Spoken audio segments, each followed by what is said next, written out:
Hello and welcome to Real Men Feel. I'm your host, author, coach, and healer, Andy Grant. You can learn more about me at theandygrant.com.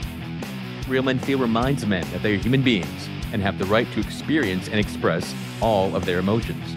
We have conversations that most men are not having, but that all men can benefit from. My guest today is Ghasan Alesayi.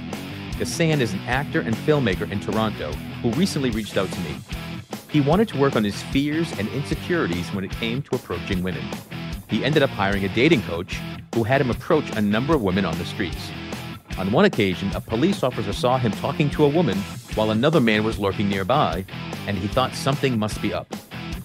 Arrests are made, charges filed, and reputations ruined as Ghassan finds himself canceled. Let's get to his story and lessons learned. Hello, Ghassan, and welcome to Real Men Feel. Hey, thanks for having me, Andy.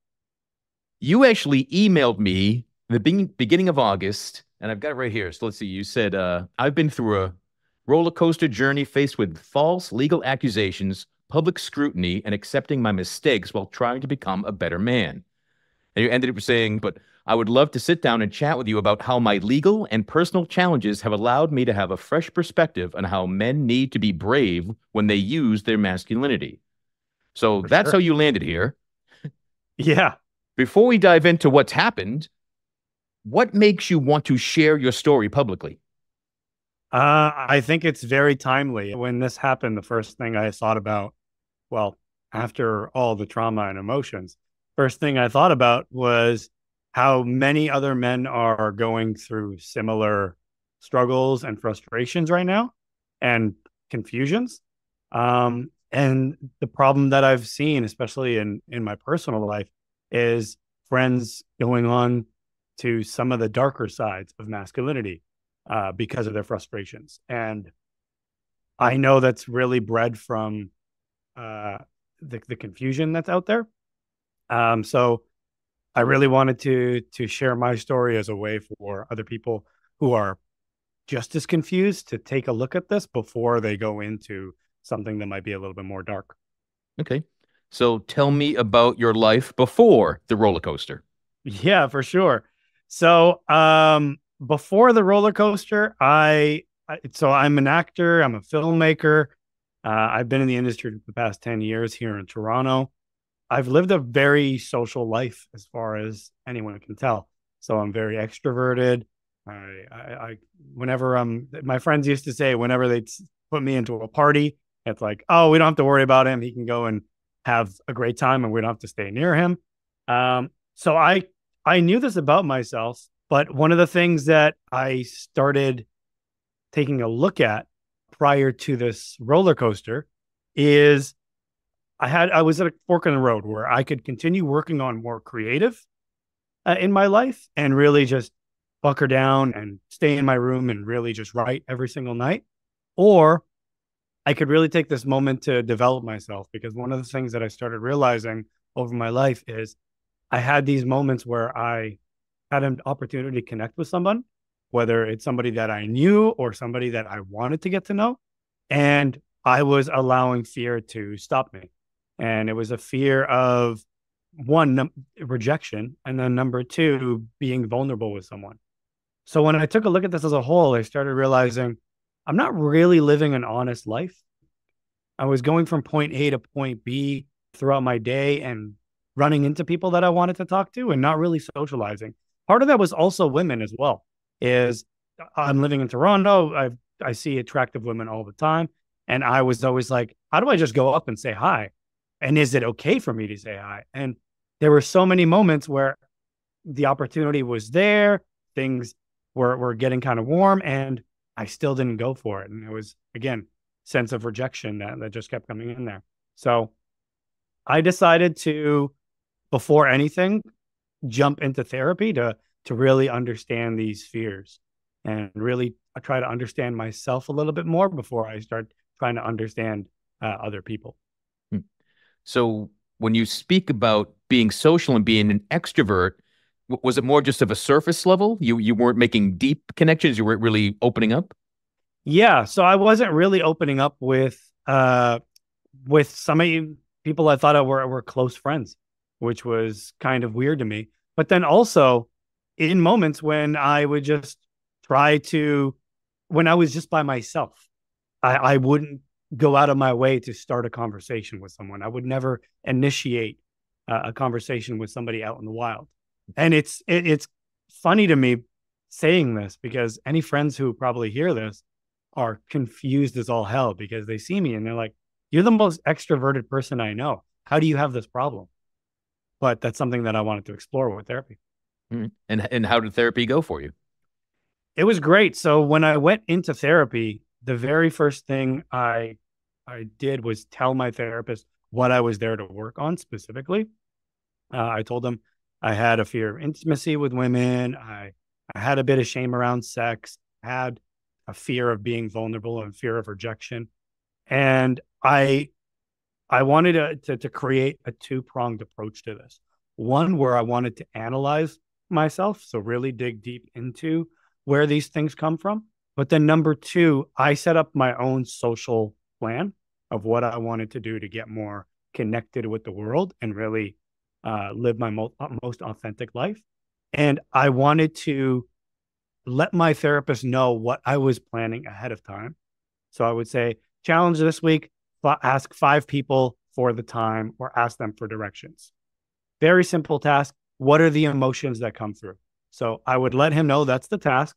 And then we'd come into the session and we discuss that first. So I would go like, these are the things that came through my mind. These are the thoughts that came through my mind. And then we'd analyze where that came from and if there's an actual source to all of these insecurities. And that was successful?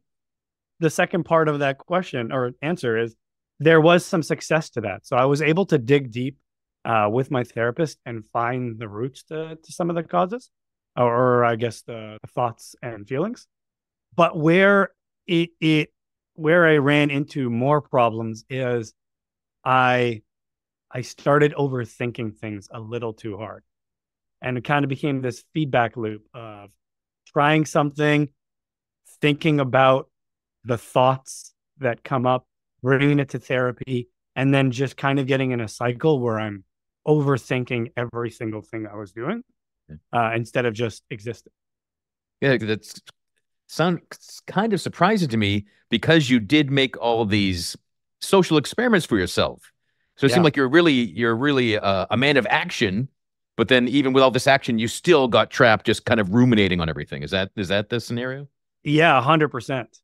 And something that was great about the whole therapy experience as a whole was I was able to identify the different voices in my head, so to speak, that I did not otherwise knew existed. And it's like just these regular thoughts that go on through my day. But once going through therapy, I started realizing, oh, there are actually sides to me that are very toxic. And there are sides to me that want to get out, but are afraid. And I remember there was this session I had with my therapist where we discussed, it felt like everybody was trying to grab the microphone in my mind. And we were discussing how it was like, okay, we've got to find a way to get everybody to work together. So so there were successes to it, but again, definitely some pitfalls that I didn't see coming. All right. So therapy sounds, you learned, it wasn't perfect, but you were learning, you're growing. So we're still sounds like it's pre-Rollercoaster. Yeah, still pre-Rollercoaster and still something that I do to this day. I'm not somebody who rejects therapy at all. I actually do think it's a superpower, but I think where I was lost in it was the growing pains of trying something new.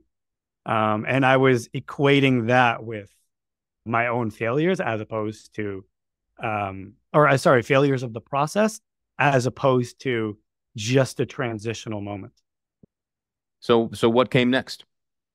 So what happened was I started getting in my head, especially around dating. And I'm sure if anybody, I don't know if you have before, but if anybody's tried cold approach before, like walking up to somebody and saying hi, you know how nerve-wracking it gets. Whether it's to another man or to a woman, there's still that same level of fear. And I was trying to get rid of this fear so much, not realizing that it's innate in us as humans. So I decided, you know what? I really do have a problem here. I'm not really understanding how to get over this fear, and I'm not understanding the flirtatious side of interacting with women in this kind of scenario. So I started talking to some friends. A friend of mine had seen a dating coach and told me, hey, like, yeah, you put in a good amount of money, but it does change your life. So I started shopping around to see if somebody could help me out. Realized the dating coach market is incredibly expensive, and decided to go with someone who was more in my budget, but not somebody I trusted with their content. It's not only in hindsight. Did you really meet this person? Go, I don't trust you, but I'm hiring you anyway. Yeah, throughout the entire process, like I checked out his website. I had a couple of interactions with him back and forth through various sites, so Reddit and WhatsApp. And the entire time I was like, this is red flag, red flag, red flag. Don't do this. It's funny. I was actually going through a lot of my notes because through this entire process, I was rigorously taking notes. And one of them was stream of consciousness journaling, and found my stream of consciousness journal a few days before hiring this guy. And it said, do not trust him. Trust your instinct. And I wish I listened to that voice. So you ignored your instincts and you hired this dating coach. Correct. Okay. So he told me about the process. I was aware of what the process was. Essentially, he wanted us to walk around downtown Toronto, and it was a 3-day session, and he would essentially point out women, say, go talk to her. I would go, and he would film and record the interaction. So then we could later review the footage and see where things are going wrong, where things are right, and give me feedback on that. So I knew that going into it. I didn't think much of it at the time because, I mean, I'm a millennial. I've seen this stuff on YouTube. I've seen this stuff on TikTok. At the time, I was like, yeah, this is pretty normal. And we're not publishing this. This is all very private. So there isn't really a harm here. So we went to the session. The first day, he didn't record any of the conversations. It was just to see me in action. And he kept giving me a lot of feedback in the moment or after the interactions that were just very stereotypical pickup artists. Like, do this with your tonality, follow this, do that. And a lot of the stuff I was like, no, like, can you tell me what I'm doing wrong specifically? Didn't really vibe too well on the first day. I was like, whatever, you know what? Give it the second day. And before I signed on with him, he had a refund policy. And he said, if you don't like what I do, or you don't like how we work together by the end of the second day, I'll give you a full refund. I was like, great. So I was like, let me give it another day. We haven't even recorded anything. Let's see him in full action. Second day comes along. I meet him at the Eaton Center, which is a pretty big mall here in Toronto. And I see him standing inside, and he's holding this little lunchbox. And I'm like, what is that? And then he turns it around, and there's a camera lens behind a little hole. And I was like, oh no, this is red flag. But the problem is, prior to all of this, I've had a mantra for the past couple of years, which is chase fear. And it's whenever you're afraid of something, just go for it. Keep going for it. Because fear leads to learning. So I was like, you know what? I'm afraid, but just go for it. Nothing's going to go wrong. So I actually asked him, I was like, yo, why a hidden camera? Why not a cell phone? And he's like, oh, cell phones are way too bait, man. Somebody's going to catch a cell phone. And I remember just being like, this is not any better, dude. So are you mic'd? Yeah. So okay, he had me mic'd up. We went through a few tests, like with the mic and the camera. And then he had me going around talking to women as he filmed the interactions. And then in between, he would give me advice on what to do. Now, the thing is with the way he worked is he told me it was going to be a very custom approach to his training. It wasn't. It was very much standard pickup artist routine. Say this, do that, you'll get the number. And I kept telling him, hey, dude, like, I want very clear feedback on what I'm doing, because I'm already a social guy. I'm already doing well just based off my own instincts. Just give me feedback on that. We kept going back and forth on it. He kept telling me, stick to the foundation, stick to the foundations. I felt very wrong being in the mall, especially at times that he had me hold the hidden camera. It felt like I was holding a bomb. And I was sitting there like, dude, get the hell out of here. Like, this is not cool. I still decided to press on. I was like, you know what? I can't really stay in this mall anymore. So I told him, hey, dude, I don't really go to the mall. I'm not going to be trying to pick up chicks at the mall. That's not something I do in my regular time. I was like, can we go out like to the streets? Like, I'm usually going to catch somebody going to the grocery store, walking my dog. That's the kind of interaction I want. So we go towards the streets, teaching me how to talk to women in the streets, blah, blah, blah. And then we're getting near the end of the session, and I'm going, this is not it. I want a refund. So we're walking towards a place where he wants us to review the footage. As we're walking, he says, hey, one more time. Go talk to this woman. I was like, great. I run up. I talk to this woman. We have a fantastic conversation. I ask her what she's doing. She says, I have no plans. I was like, okay, let's make some plans. She's like, great. I was going to go smoke up a J near the lake if you wanted to come join. I was like, sure. So we are walking and talking, and maybe been like 30 seconds. This is like middle of downtown, by the way. So to paint the picture, it's like streetcars driving through multiple times. People are walking. It's a Saturday afternoon. Lots of people everywhere. And we're in like the major intersection of downtown Toronto. I'm walking with this woman, and we're chatting back and forth. Very innocent conversation. And then out of nowhere on my left side, a cop comes up and says, excuse me, do you guys know this guy? And I turn around and he's talking about the coach who's a few meters away.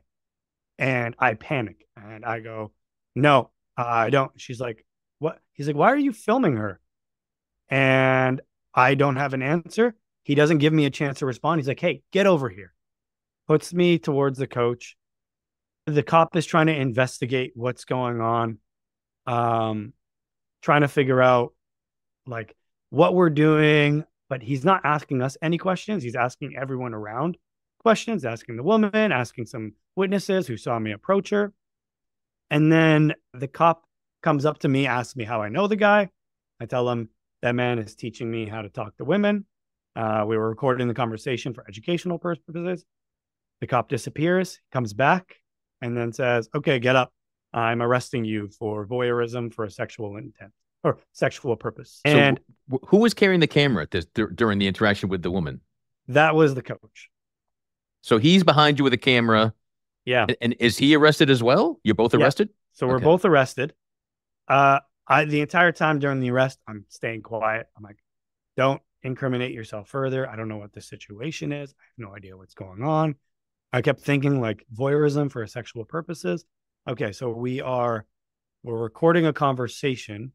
Like if the conversation is going to lead to sex, potential to lead to sex, is that illegal? Trying to wrap my head around what this means.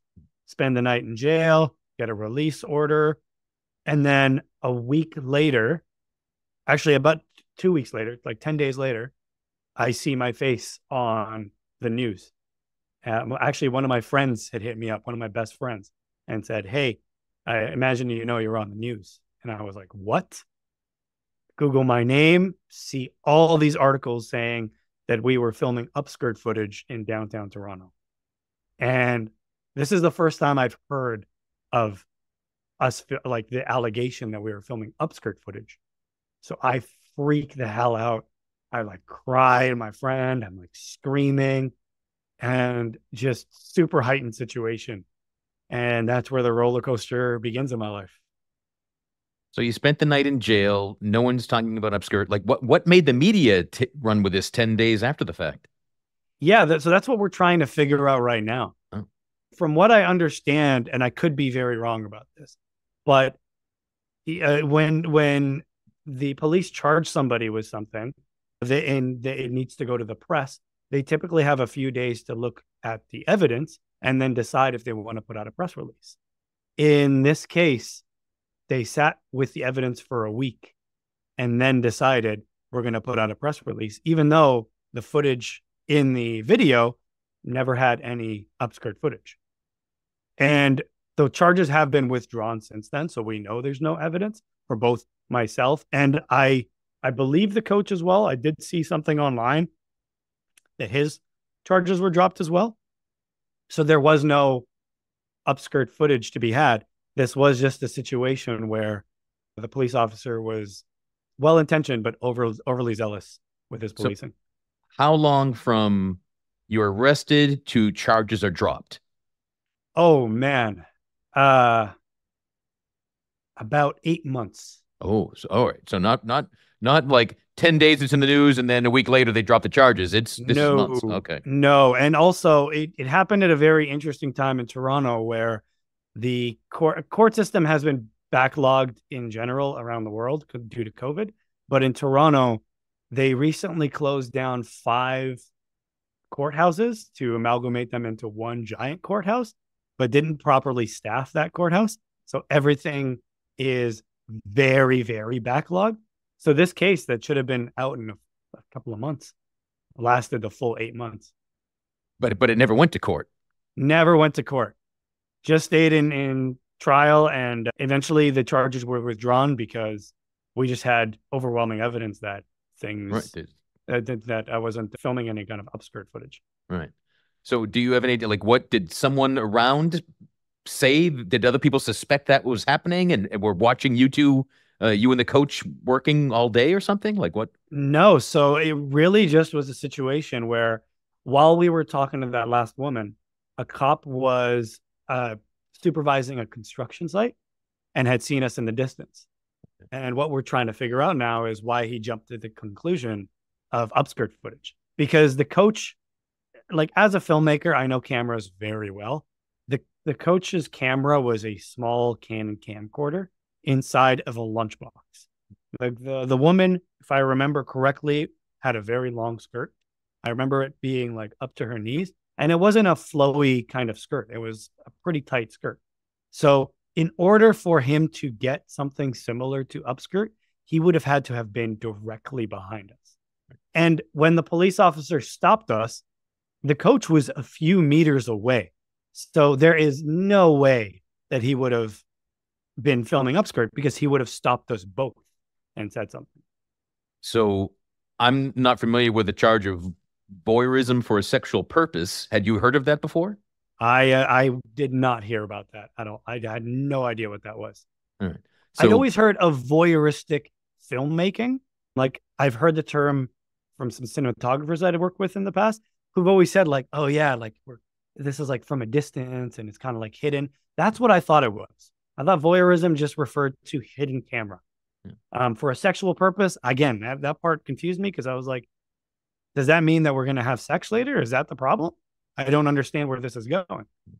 So that you spent one night in jail, and that night, are you terrified, or is it like, oh, this will just blow away by the morning, or what were you thinking? So because I was so confused by this charge, and I knew that we weren't doing anything wrong.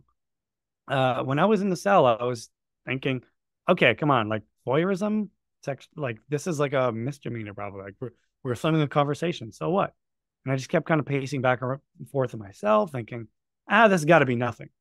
And then they gave me a chance to talk to a public defender, and I get on a call, and it's this like padded room, like super soundproof, and it's through this intercom, a very staticky intercom, and I like turn it on. I'm talking to her, and she's like, "What?" And it's like middle of the night. I'm like, "Hey," she's like, "What are you being charged with? What's happening?" And I was like, "Yeah, I hired this dating coach, and we were filming a conversation, and police officer charged us with voyeurism for a sexual purpose." And I could hear just like the biggest pregnant pause, and she's like, "That's a serious charge, actually. That's like a maximum of 5 years in prison." And you'd be on a sex offenders list, which will ruin your life, to be honest. And I just like my heart, immediately dropped. And when I got sent back to my cell, just a mixture of anger, sadness. I prayed to God, which I hadn't done in years, and just sitting there like, holy shit. So I was just like, yeah, I don't know what's going to happen in my life. And I had worked so hard to get the sort of momentum that I had in the film industry up at that point. And I was like, if I end up on the sex offenders list, I'm not going to be able to work as a filmmaker. I'm not going to be able to work anywhere really. I'm screwed. So I started thinking of how I would get out of this. And the thought that came crystal clear was, okay, time to end it. If you end up on the sexual offenders list, you're going to have to kill yourself. And what was so scary about that thought was it was so real, like without any passion, without any tears, without any emotion. It was straight up administrative. It just felt like, just get this done and move forward. It's the next thing on the task. Right. Again, you seem very action oriented, task oriented, and I'm in a situation I don't understand. I don't see help. I don't see hope. The only scenario is this, Yeah. and I get that because I've been there too. So how you're released the next morning? Do the suicidal thoughts continue as you leave jail, or like once you're free, is it you feeling better for those few days before it's in the news? So the next day they let me out. I get back. I get on. So they took my cell phone. So part of the release requirement was I'm not allowed any devices that can record video or audio. And they said all cell phones have a camera. So you're gonna have to get a camera, or you're gonna have to get a phone without a camera. You have to And go part back of in it, time and find one of those. Yeah. but also I was like, I'm a filmmaker. I need a camera. Yeah. This is wrong. This is not cool. But I was like, okay, but I understand why, but still. So I had to go and try to find a camera or find a cell phone. And then when I did, I came back home and I just started Googling lawyers. So I Googled first thing, like I Googled a bunch of lawyers, but then I also searched up what voyeurism is. Went on YouTube, found a lawyer talking about voyeurism, searched up the legal firm and realized they're in Toronto. So I gave them a call and I got on a call with the lawyer and explained the situation. And he was like, that's not voyeurism, dude. He's like, that was a conversation. He's like, Canada has a one-party consent law. If I'm recording this conversation right now and you don't know, that is not illegal. And he's like, are you sure he wasn't filming upskirt footage? I was like, yeah, I will swear on my life. Did not record upskirt footage. And he's like, then if you're telling me like the absolute truth on this, then yeah, you're not going to get charged. It's not even going to make it to court. So that was a big relief. And I was like, okay, great. The rest of the week, the first thing I did afterwards is I just Googled my name. I was like, am I in the news? Yeah, I'm not in the news. I was like, okay. The next few days, same thing. Every single day, multiple times a day, Googling my name. Very unique name, Ghasan Alesayi. It's like, okay, Google. Okay, nothing. Get to the Friday, nothing. I was like, okay, great. Nothing's out there. And then the next weekend was a long weekend. Me and a buddy hung out. So Monday I was off. I really started thinking about like, okay, what am I going to do? Like, I haven't been charged with anything. I haven't been convicted of anything, but like, what do I want to do with my life now? Like, this was a scary situation. And I started thinking about like how I was going to straighten up essentially or get better. And then the Tuesday came around and I'll never forget this. So I work as a digital advertiser as well. So I was working remote for a company in the States. And first thing that happened is my boss hits me up at 10 a.m. and she's like, hey, we need to chat. I get on a call first thing in the morning. At this point, like I'd been the man at work. Like I'm a manager at the department. I'm doing all this great stuff. I'm like well embedded in the system. I get the news that I'm being let go. Total surprise. And I was like, why? She's like, well, I'm just like your role is no longer efficient, unfortunately. Like we had a talk, we just can't keep you on the team. It's like, okay, whatever. I'm like, I'll get another job. I'm fine. I've got a great resume. I've got a great reputation. It's going to be okay. That's 10 a.m. 3 p.m., best friend hits me up and says, you know, you're on the news. And I was like, are you fucking kidding me? The same day that I get let go from work is the same day this happens. And it was like, and you're sure that the news hadn't leaked somewhere no, else earlier? So the losing the job had nothing to do with the charges. absolutely nothing. Total coincidence, because the news came out at 3 p.m. and there were no other reports anywhere. And my bosses, my entire team, as either American or South American, and I'm in Canada. So there is no way they would have found out about it. So just total coincidence. And that entire week was just such a weird week of like contradictions. So because I was such a well-liked person at work, like they gave me a full week to say my goodbyes remotely. And it was, everybody was like messaging me and I was messaging everyone. Everyone was like, I can't believe you're getting me let go. You shouldn't be. This shouldn't happen. We're all revolting against this. It was like this big thing where everyone was really angry and people were giving me such love. And it was this giant love bomb of just everybody loving me. Meanwhile, in my personal life, everybody is distancing themselves from me. And everyone's like, I can't believe you would do this. What the hell? I would try to explain what the situation was. And people were like, this is still very sketchy. I'm going to have to take time to process, which is understandable. It's a complicated situation. But I remember just having this week where I was like, I love you so much. I can't believe you're going away, and stay the hell away from me. Mm-hmm. So the stay the hell away from me vibe, did that continue for the months it took for the charges to be dropped? For the most part, yeah. Mm-hmm. There were only a select few people who really knew the situation. I would say for the most part, the people who knew, who were close to me, were extremely supportive. The people who said I need time to process came back a little later and said like, yeah, I'm down to keep a relationship going. I'm down to keep talking to you. And there were some people who, with the way they responded, I was like, I can't keep you around in my life. Just the way you handled it was just a betrayal of my trust. And did this impact you finding work as well, or not?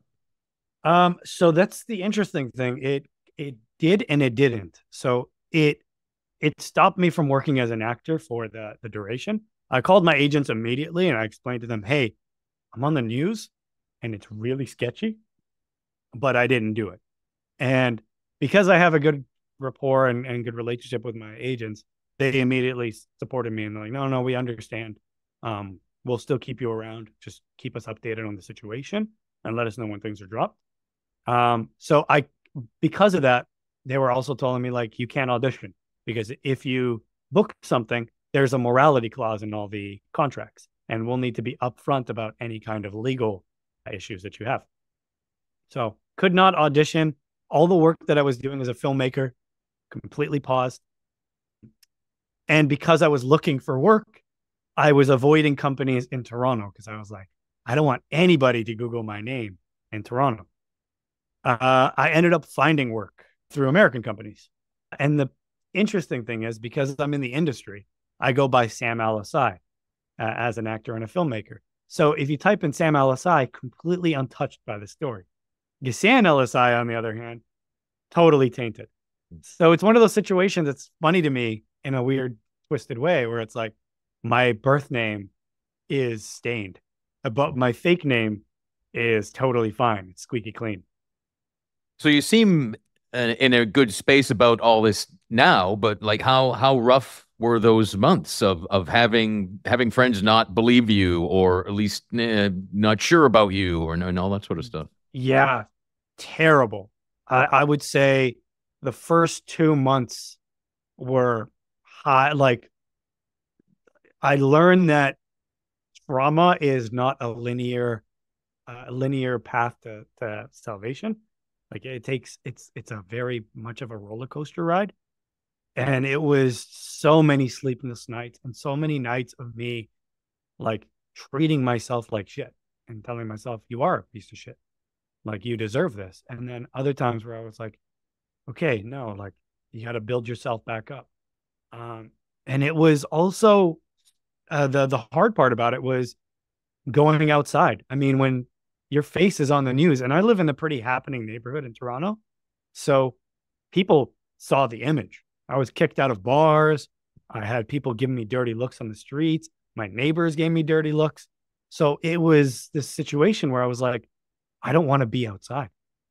So I had to teach myself how to be social again and give myself a form of exposure therapy to get comfortable being outside and being around people. I mean, it took me like 3 months to just get comfortable on a streetcar, on a bus. Because the entire time I was sitting there thinking, everybody knows, everybody is looking, like panic, panic, red flag, get the hell out. And prior to this experience, had you had issues with paranoia or anything like that before this? Not to this extent. I mean, everyone deals with, ideas or like their imagination running a little wild, but it's easy to tame. This was a situation where trauma was taking over, and it was like, get out. Like, this is too much. So it was a very measured approach to getting myself comfortable with everything. Ghassan, what's the lesson to you? What do you take out of this? Well, I mean, the first one, I definitely learned something about consent from filmmaking. That was the very big one. Because at the time, again, I thought it was not a big deal, but I had a few people in my life and a few strangers that I met and told the story to who were like, no, that's pretty sketchy. And I was like, okay, you know what? I really have to think about this. And once I did, and I realized how messed up it was, it's a lesson that still sticks with me. Like, I can't watch YouTube content anymore if it's like somebody is starting a conversation if I don't know that they've gotten that approval or that release form from somebody. Number two, the big one that I learned, I really did learn empathy in this entire process. I learned that empathy is a superpower here. One, being empathetic to myself, like really allowing myself to make the mistake and understanding that it doesn't define me. But then also, very much early in the process, because I was so hurt, I was angry at a lot of people. And that's where I could have easily jumped into some of the fringe groups and become a total asshole. And I had to teach myself, no, like, this is an opportunity to actually be better because of this. And something else I learned from this is the idea of power as well. And power is such a difficult word to use because it gets abused and used incorrectly. There's a difference between having power over someone, which is sort of the standard definition of power. And then what I learned is being empowered. So having the power of your own choice. So from this experience, I learned I do have the decision to decide how I want to live or react to the situation. I can either be an asshole to everyone. I can choose this to be a total ruthless son of a bee, or I could take the moment to realize that I have more options, which is essentially what being empowered is. It's realizing, I am stuck in the situation, but there are a lot more options than I give myself credit. What's your relationship or attitude to the police at this point? I've got a lawsuit happening with them, obviously, because there's defamation with this. And it's so difficult because what the police officer did was wrong in the sense that he did not follow protocol and really investigate what was going on, especially when evidence was so clearly on our side. But also, he was defending women. He was defending a woman. And he thought he was doing the right thing by protecting this woman from somebody who was being creepy. You do see your actions as being creepy? I see the act of filming, especially with the hidden camera, as creepy. Okay. Like, going up to somebody, I've gone back and forth with this a million times. Like, is it creepy to go up to somebody and say, hey, I think you're cute, or I thought you were really attractive, or something to that effect. And I kept going back and forth in my head about this. I've come to the conclusion now that no, it's not. As long as you are coming in there with good intentions and you have the intent of having a conversation where it doesn't become a cat call, where you're not like, hey, baby, what's up? But you're like, hey, I came and tried to start a conversation. And as long as you understand the cues that make someone uncomfortable, whether they verbally tell you or you can sense them, and you leave on those moments, what you are doing is not wrong. It's actually very human. You're just having a conversation with someone. Something else that I did learn and I want to touch on, and I think is great for this podcast, is the idea of vulnerability and authenticity. When this situation all went down, I kept trying to shield myself by being angry, by deflecting, by trying really hard to suppress my feelings and be a quote unquote man about it. But the way I healed from the situation is allowing myself to feel the emotions that I did and allowing myself to not feel like it's a weakness to be, to be emotional about it, to be sad some days, to be angry some days, to have these feelings come through me is human. Mm-hmm. For sure. Yeah. To be honest, since you were charged and they stayed, it took 8 months for them to go away. Like, I would assume there was some evidence or mistaken evidence that, yeah, you're upskirt shooting. Yeah. But and charges would be dropped to kind of, yeah, I would even if I knew I was your friend, like, you're doing more than you're telling me, bud. You know? Yeah. And are you facing that? Are people telling you that? Oh my God. It's so funny you mentioned exactly that. So one of my friends from college reached out to me. I put out a statement on social media explaining once the charges were dropped and everything was handled. One of my friends reached out to me and I just saw him last weekend and he was like, I saw the news. I saw there was a video camera. I thought they absolutely have video evidence. There's no way they'd put this out without video evidence. And I trusted their word for it. And he's like, I'm so sorry. I should have known you so much better. He's like, the entire time I was like, how can Ghassan do that? That's not him. So I don't blame people for jumping to the conclusion because the media does work that way. And did your relationship with this coach continue after Nope. you come out of jail or what? Absolutely not. So again, because I did not trust him initially, I don't trust him going forward with anything else. And what's crazy about the coach is he hadn't been arrested prior to this. So he didn't have anything on him, but he just had like creepy pickup videos on YouTube. But 2 weeks after my charges were dropped, his face showed up again on the news. And this time it seemed a lot more nefarious. It said that he was following a woman into the bathroom with a camera, with a cell phone. Again, because I've gone through this, I'm not jumping to conclusion. I'm not going to be one to say that's exactly what happened. But I mean, it seems a lot more damning than walking on the streets. So no reason for me to talk to him again is the strong point there.